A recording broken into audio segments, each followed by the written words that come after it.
to as many as we can. We have 2 wireless mics, and we'll start up here with Greg Engel in the yellow hat. Hey guys, Greg Engel, Forbes. Obviously, the biggest question is you've now finally had a chance to get out on the track and open it up. What are your overall impressions? Yeah, I think it's awesome. Everything about it.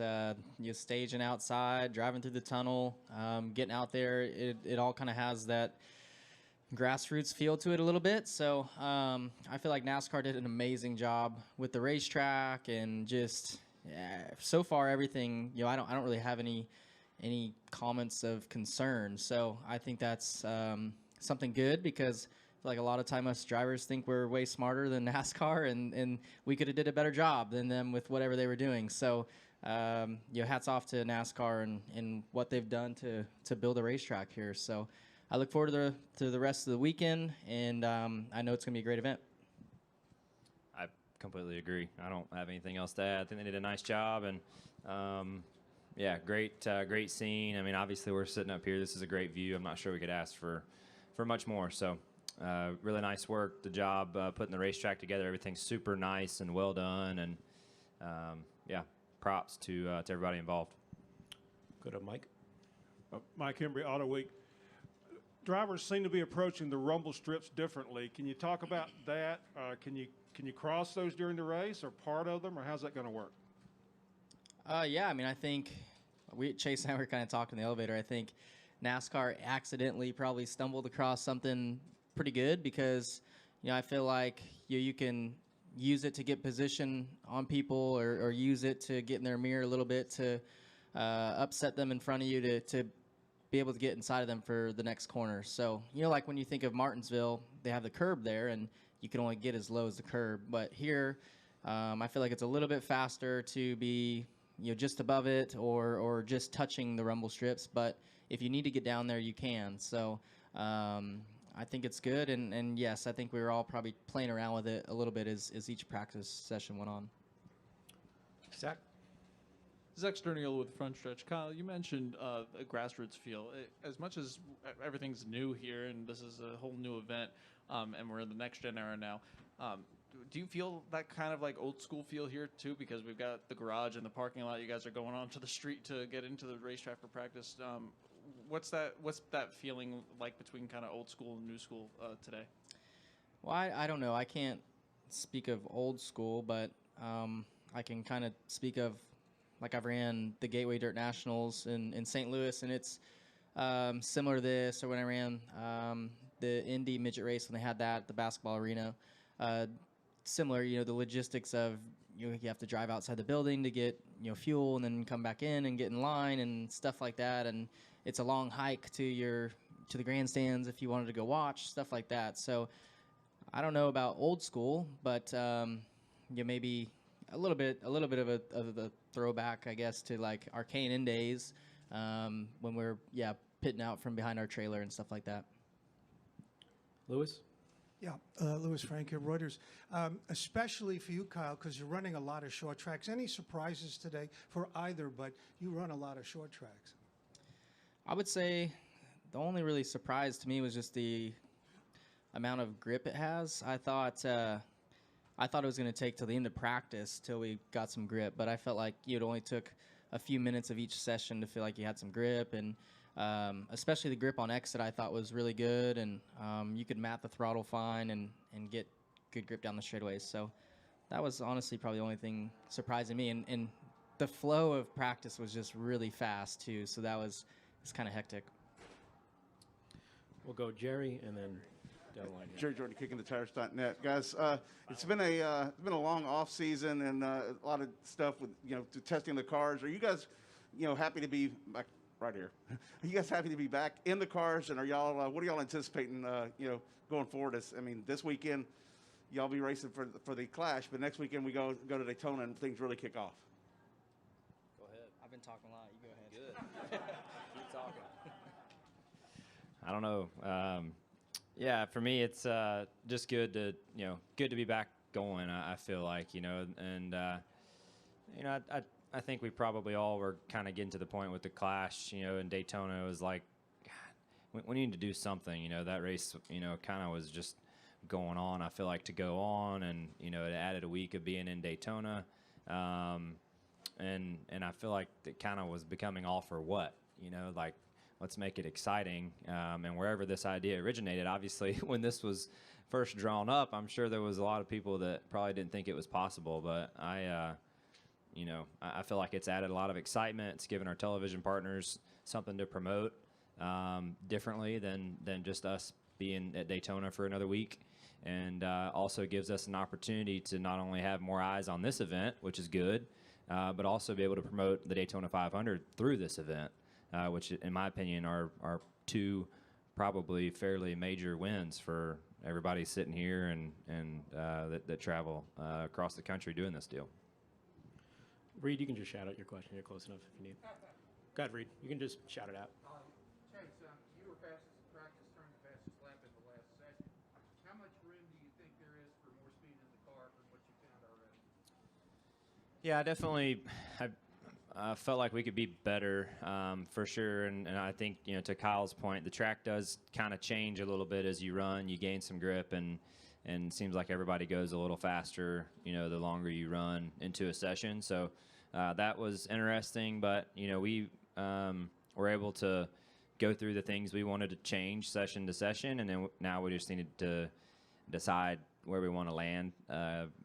Maybe in between some of those changes that we did, but just try to make the right decisions and just get yourself in a good position to try to go qualify well. I think qualifying is going to be fairly important for whether or not this is fun for you the rest of the weekend. So we'll see. Lee, do you want to shout out? And then we'll go to Bob.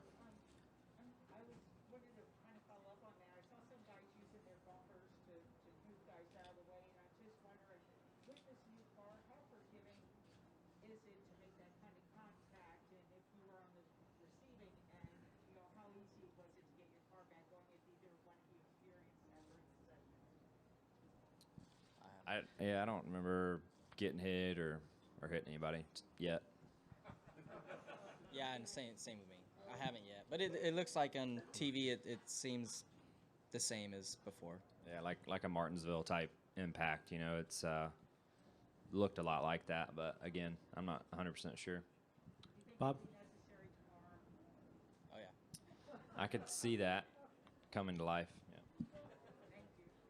Yeah, Bob. I do feel like though if you're fast enough, you don't really have to because you got room to pass people now. Or with the rumble strips, you don't have to use it like you would at Martinsville, which you don't have to at Martinsville either. But I think you could even honestly use it less here.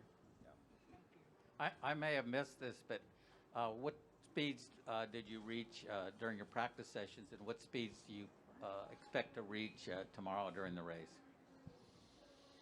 I think we're about 70, 75, somewhere in there. Probably top speed, averaging, probably 65, something like that. 66, there you go. Probably slow as 40, 35? I don't know. Pretty slow. Bob? But you don't have to go fast to put on good racing either. Yeah, I was going to follow up. First, do you kind of know how you're going to pass somebody yet? Can you go inside? Can you go outside? I don't think you're going outside, in my opinion, but maybe. And Chase, your car and several other cars had, scrapes on the wheel wells. Did the car react any differently when you scrubbed the wall? Yeah, I got the wall a little bit there off of 2, I think, and it was a super minor touch of the wall. So, if we did any damage with that, then we're going to have a long year ahead. But I'm not sure. It was super light scrape, so I don't know. Go ahead, and then we'll go to Davey. Okay, yeah. Hey, being here at this venue, I talked about being a racer, and they say, no, this is not an event. It's history, it's racing, and a historical location.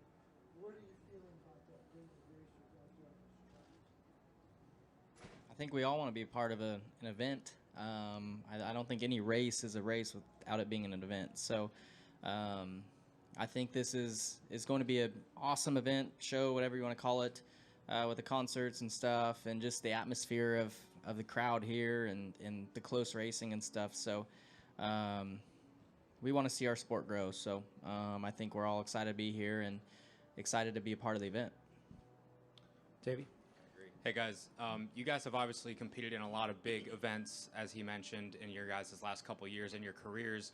Tomorrow's going to be different because there's going to be tons of fans here and everything like that, but the lead up so far, and when you got on track for the first time today, how has the lead up felt compared to some of the other bigger events you guys have competed in? For me, I think just the anticipation to get here and get just to look at everything, in person, is more than probably any other NASCAR race I can think of in my past. Maybe aside from my first few Cup races I got to run, just being excited to get to the track. Which, I mean, you're always excited, but this is something new and different and temporary. So, yeah, it's just yes. I mean, I think like Chase mentioned, moving the Clash from Daytona to here, I think just added a whole bunch of excitement for everybody involved, and me especially. Jenna? You guys were just asked about the lead up. How about the outcome? I know you'll probably say, oh, it's a race, I want to win any race. What are the stakes of this race personally, and is it important to win it? What lengths might you go to be the Clash winner in the Coliseum? Yeah, I think it'd be super cool to be the first person to win this race. I don't think anybody would tell you anything different. So, yeah, I think it would be a huge deal. And not only that, but a great way to start your year off. And this is something new and exciting. And I think we're all very fortunate and lucky to even be here and be a part of it. So if you're standing on top of the mountain at the end of the day for something like this and this type of location and this type of an event, I think it is special, and it should be for whoever wins. Not to be obvious, but everyone's qualified so far, at least at times, are within 9/10 of 1 mile an hour. How rough and tumble do you think it may get tomorrow? Well, I think that's skewed, because the track is so small, so a tenth, if you're faster than someone by a tenth of a second, that's a pretty large chunk, and you can really see that and feel that inside the car. So if a guy has a tenth on you or a half a tenth on you, he's going to have a fairly significant advantage over you as he catches and likely passes you. Go to Justin in the back. Yeah, Justin Schuler, Kicking the Tires. Real quick, did either of you see the list of final practice results by chance with all the other names? I haven't. Because I wanted to run by a few and just get your thoughts. Justin Haley ran 4th fastest, Landon Castle with 8th. Cody Ware was 13th. Does that kind of surprise you at all with seeing some of these names that aren't usually up front, to see them up front like that? Or do you feel like that's the track, the car? What are your thoughts on seeing kind of like the mix of new names kind of shuffling around? I don't think. No, I guess I wasn't surprised. I don't know if you were, but I think it's just a combination of probably mostly the track just being as small as it is, and it just allows other people to be closer and stuff and speed. And I think too, the car being new and the first weekend in it, I think there's still a lot of good teams with a lot of resources still trying to figure things out, as everybody is. So I wasn't too surprised. I think more surprised at guys who you would expect to be really fast that weren't. I think those are the ones that stand out more than the teams that are maybe underfunded that are up to speed. We got time for 2 more. We'll go to Jeff and then Dustin. Chase, you're a big sports fan. Any other stadiums you'd really like to race inside if you had your way? Yeah, man, that's a good one. I haven't really ever thought about that. Like stadium in particular, I haven't really thought about that. But I have always really admired Supercross and what they do. And I feel like those guys being able to race in indoors and in stadiums and their product is a little more logistical to make that happen regularly. Obviously, they have a season of doing it. But I've always admired that, and I always felt like that attracted a different fan base because of it, because it's in a big city, because it's easy to get to, just a little different vibe. And I've always thought that was a really nice feel for a motorsport event to go towards for the future. So I wish that, four-wheel racing could do more of that. But, I mean, there's great stadiums across the country that I think would be great to race in, but this is just not a logistically practical thing to do every week for us, and we have a great product elsewhere too that we can massage and make really good and make successful for a long time. So it's just different. It's maybe we can do this again. I don't know, but it's a tough thing to do each week, I feel like. And we'll wrap with Dustin.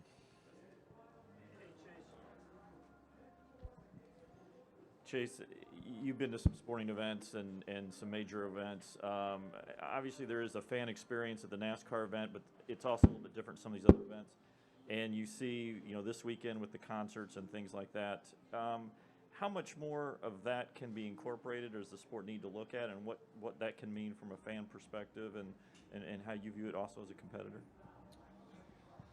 Well, I guess it depends on what you're into. Like I never go to an event for the halftime show, so like that's just me. I don't go to a major sporting event for what they have scheduled on the side. So if I was coming to this event, it'd be to watch a NASCAR race and to watch a really good short track race on asphalt would be why I would be here. But obviously, there's going to be different opinions on that as time goes. Chase, Kyle, thank you so much for your time, and good luck tomorrow. Thank you. Thanks.